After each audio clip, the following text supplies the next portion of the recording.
Bessiat Alishmaya, avec l'aide du ciel, Kachem il me donne les mots. On va voir quelques points ensemble aujourd'hui sur la santé. Bessiat Hachem pour que chacun puisse recevoir des forces et être en pleine forme, en pleine santé. Alors, première des choses qu'il nous dit le Rav Arush dans son livre que je vous conseille vivement de lire, qui s'appelle Hachem te guérit, que vous pouvez vous procurer assez facilement aujourd'hui, ou en tout cas on pourra vous aider à vous le procurer si besoin est. En tout cas là-bas il explique que déjà de s'attacher aux justes, à des justes, des tzadikim, c'est quelque chose qui est une très grande guérison. Pourquoi ? Parce que il peut y avoir plein de raisons, mais déjà on peut tout simplement comprendre que les justes ont une vision qui n'est pas la nôtre, une profondeur qui n'est pas la nôtre, et ils ont des conseils appropriés. Parce que comme on a expliqué dans d'autres cours, c'est que les raisons des maladies, Dieu préserve, sont des raisons spirituelles. À l'origine, il y a une raison spirituelle qui a entraîné cette chose-là. Et donc du coup, on se tourne vers les justes de la génération, des saints, des sages de la Torah, des sages d'Israël, pour comprendre quelle est la racine du problème. Parce que maintenant, encore une fois, on prend des médicaments, mais si je ne résous pas le problème à la racine, ça n'enlève pas pour autant. Donc ça, c'était une chose qu'on avait vue, d'accord ? Maintenant, il y a une autre chose qu'on va voir très importante. Il y a un fondement très important à savoir, d'accord, dans tout le sujet de la santé, de la guérison, c'est de savoir qu'un homme, il doit, premièrement, une des choses qu'il doit faire, c'est changer ses mauvaises habitudes. Ses mauvaises habitudes d'alimentaire, que ce soit au niveau alimentaire, de vie, de rythme de vie, des fois le rythme de vie qui est pas bon, des fois c'est l'alimentation qui est pas bonne, d'accord ? Évidemment, de changer les habitudes de consommation de nourriture qui sont dangereuses. Des nourritures qui sont tout simplement reconnues comme dangereuses pour la santé. Parce que il faut comprendre une chose, quand on parle maintenant, quand on vous dit que la guérison, elle provient de Dieu, d'accord ? C'est Hachem qui guérit, c'est Hachem qui gère ce monde, d'accord ? Donc et que l'essentiel de la guérison, on nous dit que, puisque c'est Dieu, alors l'essentiel de la guérison, c'est quoi alors ? Puisque c'est lui qui envoie le problème et c'est lui qui envoie la solution, qu'est-ce que Dieu il attend de nous essentiellement ? Il attend de nous qu'on se tourne vers lui en prière, il attend de nous qu'on fasse tchouva, qu'on se repente de nos mauvaises voies. Il peut maintenant, quand on entend ça, il peut y avoir une erreur qui peut se glisser. C'est quoi cette erreur ? C'est de se dire, bon, ben, s'il en est ainsi, de toute façon, moi ce qu'on attend de moi, c'est que je fasse tchouva, à savoir que je sois une meilleure personne, je me mette moins en colère, je sois plus généreux, je sois plus attentif à ma famille, etc. Je me mets à prier, donc on pourrait s'imaginer que j'ai pas besoin de faire attention à ma santé. En se disant, tout simplement, bah, tout est entre les mains de Dieu, de toutes les façons. C'est pas parce que je vais manger ça ou ça que ça va changer quelque chose. En réalité, évidemment, bien que tout est sous le contrôle absolu de Dieu, que ce soit au niveau spirituel comme au niveau matériel, un homme, pourtant, il doit de toutes les façons s'éveiller lui-même dans les deux dimensions. On t'attend dans les deux dimensions, à savoir te comporter selon ta force, d'après ce que ton intellect, d'après ce que la logique elle va te dire de faire, à savoir au niveau spirituel, se réveiller et faire tout son possible pour être quelqu'un de meilleur, pour se rapprocher du Créateur, pour améliorer ses voies, d'accord ? Et si vraiment, véritablement, la personne, elle a fait de son mieux, elle fait de sa possibilité, elle étudie comme elle peut, elle prie comme elle peut, elle prend des engagements au fur et à mesure, d'accord ? Alors, véritablement, cette personne, elle peut dire, je m'appuie sur Hachem. Moi, j'ai fait ma part, alors maintenant, je m'appuie sur Hachem pour le reste. Et effectivement, elle va faire ça, et elle ne doit pas maintenant s'abattre dans son esprit, même si elle voit que dans les résultats, bien qu'il essaie de me rapprocher d'Hachem, je ne vois pas de résultat. C'est pas grave, moi j'ai fait ma partie. Je sais qu'Hachem va m'aider. Je sais qu'Hachem va pas me laisser tomber. D'accord ? Mais même au niveau matériel, c'est pareil. C'est-à-dire qu'un homme, il est obligé maintenant de faire tout son possible pour préserver sa santé. Arrêter de fumer, si c'est un fumeur. De consommer trop d'alcool, si c'est un consommateur. Il doit se mettre en route. Évidemment, la consommation d'excès d'alcool, à l'excès d'alcool, ça endommage la santé. Évidemment. Les drogues, bien sûr que ça endommage la santé. La cigarette, bien sûr, on le sait. D'accord ? Donc, d'après maintenant, la logique, d'après ce que mon intellect, il me dit, de dire non, ça c'est pas quelque chose de bien. Je dois faire mon mieux pour changer ces mauvaises habitudes.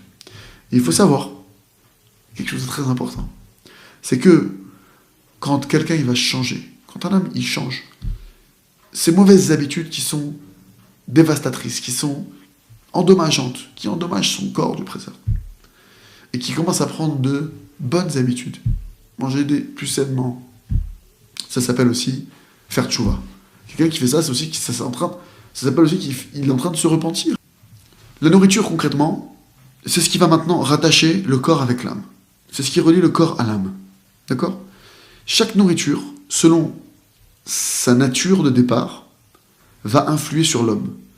Et c'est une des raisons pour lesquelles il y a un interdit pour le peuple juif de manger certaines nourritures qui sont dites impures. Comme par exemple, pour un juif, un lion, c'est un animal qui est considéré comme impur qu'il ne peut pas manger. Une des raisons, c'est que le lion est féroce. Tu manges du lion, tu deviens féroce. Ça rentre en toi. La nature du lion, la nature d'un animal sauvage, c'est d'être sauvage. C'est sa nature. En mangeant l'animal, le dicton que tout le monde connaît, tout le monde a déjà entendu plus d'une fois, on est ce qu'on mange. Effectivement, il y a une réelle influence de ce que je vais manger sur moi-même.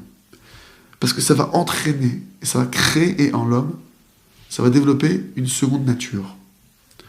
Et même dans les nourritures qui sont dites cachères pour un juif, d'après la loi, entre guillemets, on doit faire attention. Pourquoi? Parce que maintenant, certaines nourritures, l'influence est quand même là. C'est pas parce que la nourriture est dite cachère, autorisée, qu'il n'y a pas la conséquence d'entraîner une seconde nature chez la personne. Donc il faut faire attention aussi. D'accord? Il y a même des nourritures, concrètement, qui sont endommageuses. C'est-à-dire qu'elles sont cachères, elles sont permises, mais elles endommagent. Parce que dedans, il y a du poison, quoi. Il y a des consommateurs, des conservateurs, il y a toutes sortes de produits chimiques qui sont mis dedans, qui endommagent. Et c'est de la bêtise pure et dure de penser que c'est permis de manger maintenant toutes sortes de nourriture en se disant, comme réponse, par exemple, c'est pour le kiff de Shabbat. Ah, Shabbat, faut qu'on kiffe, c'est comme ça. Ou tout simplement, ah, écoute, c'est une coutume ancestrale chez nous, on mange ce plat-là. Non. Un homme, il ne peut pas s'appuyer sur la foi uniquement et sur la tchouva qu'il fait et s'espérer être en bonne santé au même moment où il est en train, avec ses propres mains, de se faire du mal. Un homme, il n'a pas le droit de faire une chose pareille. Non, moi, j'ai la foi en Dieu. Je fais tchouva, j'ai la émouna, et c'est pas grave, je peux manger n'importe quoi, ça se passera bien. Non, un homme n'a pas le droit de faire ça. Hachem, créateur de l'univers, il nous ordonne, dans la Torah, de nous préserver, de ne pas nous faire du mal à nous-mêmes, d'aucune manière que ce soit. Comme c'est écrit de manière explicite dans la Torah, vous devez beaucoup garder vos âmes, vous-même, vous devez vous garder, vous préserver.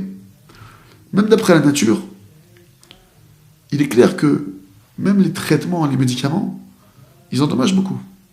On le voit qu'un des médicaments, vous regardez les contre-indications qu'il y a sur une notice d'un médicament, ça peut vous faire peur.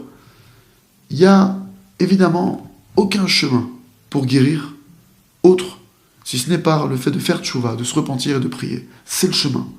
Et une grande partie de la tchouva, une grande partie du repentir qu'un homme doit faire, c'est justement sur ces mauvaises habitudes qui endommagent son corps, qui endommagent son quotidien. Qu'un homme, il va vivre maintenant sans aucune réflexion, en se demandant ce qu'il endommage lui-même ou pas, non, qu'il mange comme ce qu'il a envie de manger. Et donc, il transgresse l'interdit de vous garderez beaucoup vos corps, vous les préserverez. Il y a un conseil qui est donné, qui a aidé beaucoup de personnes pour guérir. Il y a une bénédiction à faire pour un juif quand il sort des toilettes, pour remercier Dieu que tous ses orifices fonctionnent correctement et qu'il a pu se soulager sans aucun problème. Cette bracha, c'est la bracha d'Asher Yatzar. Il y a eu beaucoup d'histoires miraculeuses sur des personnes qui ont justement pris sur elles de bien la dire, cette bénédiction, mot à mot, de vraiment la dire avec l'intention requise. Ils ont vu des grandes délivrances et ils ont guéri de maladies de toutes sortes. Il faut faire cette bracha, cette bénédiction, c'est bien de la faire sur un écrit, d'avoir le texte devant soi, de la dire mot à mot, de la dire avec la bonne intention, avec vraiment une grande concentration, et avec l'aide d'Hachem. Hachem, il va le préserver, il va envoyer sur lui une guérison totale, une santé, la force, la puissance, de la main directement du Rofer al-Bassar, du médecin de toute chair, parce que c'est ce qu'on dit à la fin de cette bénédiction. On remercie le Rofer al-Bassar, on a fait la sorte du médecin de toute chair et qui fait des miracles, d'accord, qui est le créateur de l'univers. Donc, en conclusion, il n'y a pas de maladie sans raison, c'est vrai. Il y a un créateur de l'univers, et il y a un ordre qui est mis sur Terre, un ordre spectaculaire, incroyable, qui est mis en place par le créateur. Le seul sur Terre qui déroge à cet ordre et qui entraîne des problèmes, c'est l'homme. Donc, Bezrat Hashem nous aide à prendre des bonnes habitudes de nourriture, une bonne alimentation, que chacun fasse le bilan, de voir comment est-ce qu'il peut faire, Et évidemment, ne pas oublier que s'il y a des choses que je vois que j'arrive pas à m'arrêter de manger, j'ai besoin de sucre, j'ai besoin de ci, j'ai besoin de ça, de demander à Hachem de l'aide. Lui demander de l'aide pour qu'il nous aide à changer nos habitudes. Chazak, Vénit Razek.